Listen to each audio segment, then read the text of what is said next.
Have you ever wondered what led to the cataclysmic French Revolution? The roots of this seismic event lay in a complex web of social, economic, and political crises.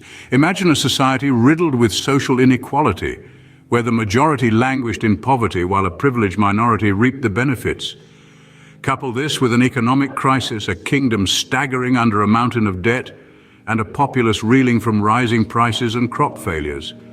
Now, introduce Enlightenment ideas that championed reason, liberty, and equality, ideas that began to challenge the established order. Add to this mix an ineffective monarchy, unable to manage the mounting crises or respond to the growing discontent. The Estates General of 1789 was a pivotal moment. This was the first time in nearly 2 centuries that this representative body was convened, and it was seen as a beacon of hope by many. However, it also highlighted the deep divisions within French society.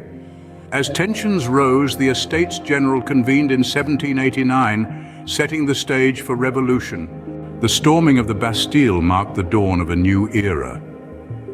This event, which took place on the 14th of July, 1789, was a pivotal moment in the French Revolution.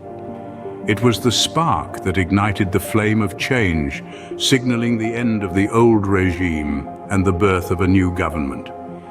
The immediate aftermath of the Bastille's storming saw the formation of the National Assembly, an entity that sought to represent the common people.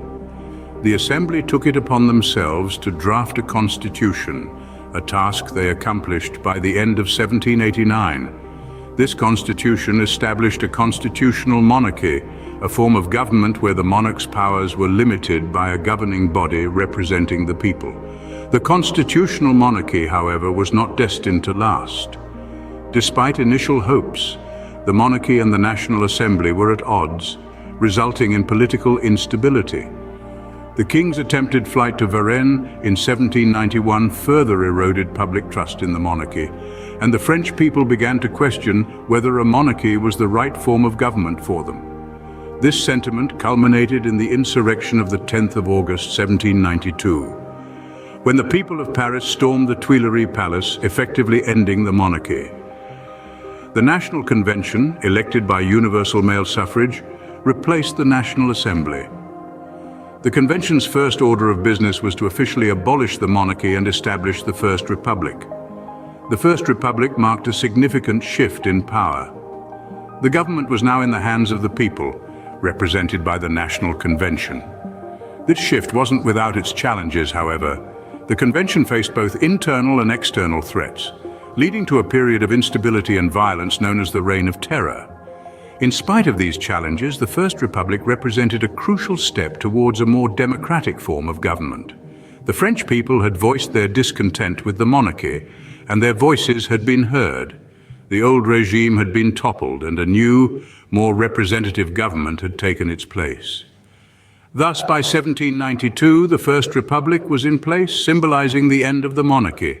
But the French Revolution wasn't just about politics, it was about people. Let's delve into the untold narratives of this tumultuous era. Women, often overlooked in traditional accounts, played a key role in the revolution. They were the stalwarts of the home front, managing family affairs in the midst of chaos, and also the vanguards of change, leading bread riots and even storming the Palace of Versailles. These were not just acts of resistance, but of revolution, as women claimed their space in the public sphere.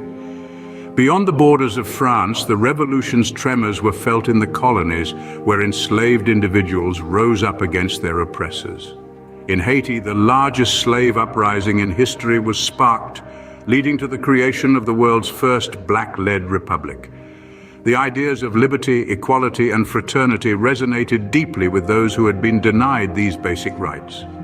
Back in France, the revolution was also a time of immense creativity and experimentation. Artists, writers, and musicians embraced the spirit of rebellion, creating works that reflected the upheaval and hopes of the time. Revolutionary art and culture became a powerful tool for spreading the ideals of the revolution far and wide.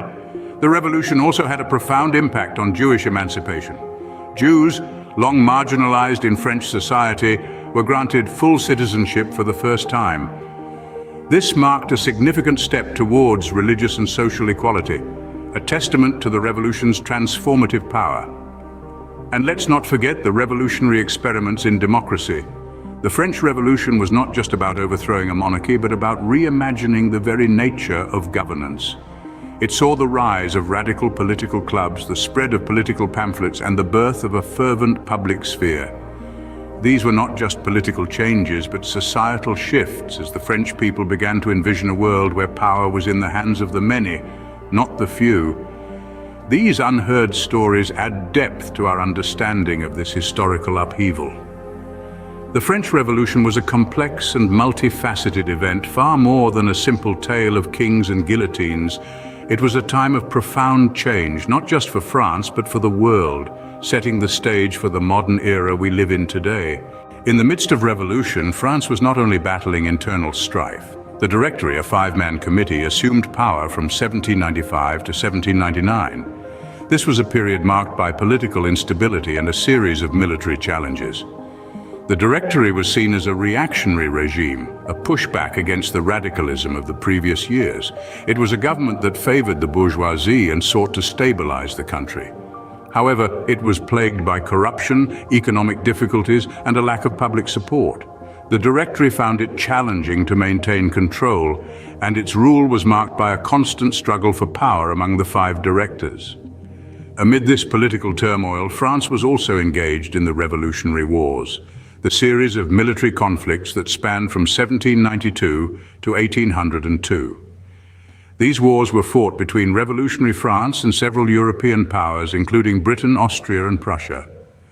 The Revolutionary Wars were not just about territorial gains or political alliances.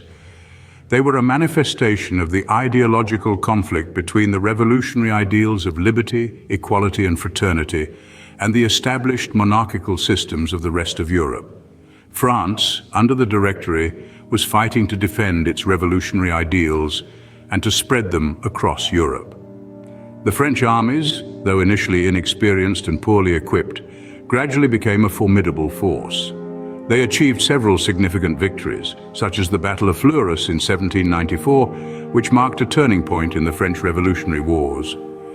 However, the Directory's rule was not sustainable. Its economic policies failed to address the financial crisis, and its political decisions further alienated the public. The continued military conflicts drained the country's resources and morale. The Directory's inability to effectively govern led to its downfall, opening the door for a new leader. The stage was set for the rise of a figure who would not only take control of France, but also change the course of European history, Napoleon Bonaparte. The French Revolution did not end with the fall of the Directory. In fact, it merely set the stage for the rise of a new leader, Napoleon Bonaparte. A military genius, Napoleon capitalized on the chaos that had engulfed France to seize power in a coup d'etat in the year 1799. He declared himself first consul, effectively making him the leader of France. But Napoleon's rule was not just about consolidating power. He also embodied the revolutionary ideals that had sparked the French Revolution. He implemented a number of reforms that had been discussed during the Revolution, including the introduction of the Napoleonic Code, which became a model for modern legal systems around the world. However, the aftermath of the French Revolution was not all positive. The Reign of Terror, a period of intense political and social unrest, saw the execution of thousands of people who were deemed enemies of the revolution.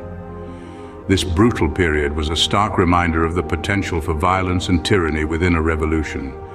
Moreover, the revolution had far-reaching consequences beyond the borders of France.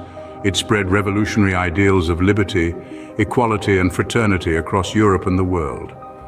These ideals would inspire future revolutions and movements for social and political change, from the Latin American Wars of Independence to the abolitionist movement in the United States. Yet it's important to note that the revolution also brought about a significant change in the social fabric of France. The old feudal system was dismantled, leading to a shift in social hierarchy and economic power. The revolution, in essence, led to the rise of the bourgeoisie, the middle class, who would become the driving force of capitalist society in the centuries to come. And thus Napoleon rose to power, marking the end of the revolution and the beginning of a new chapter in French history.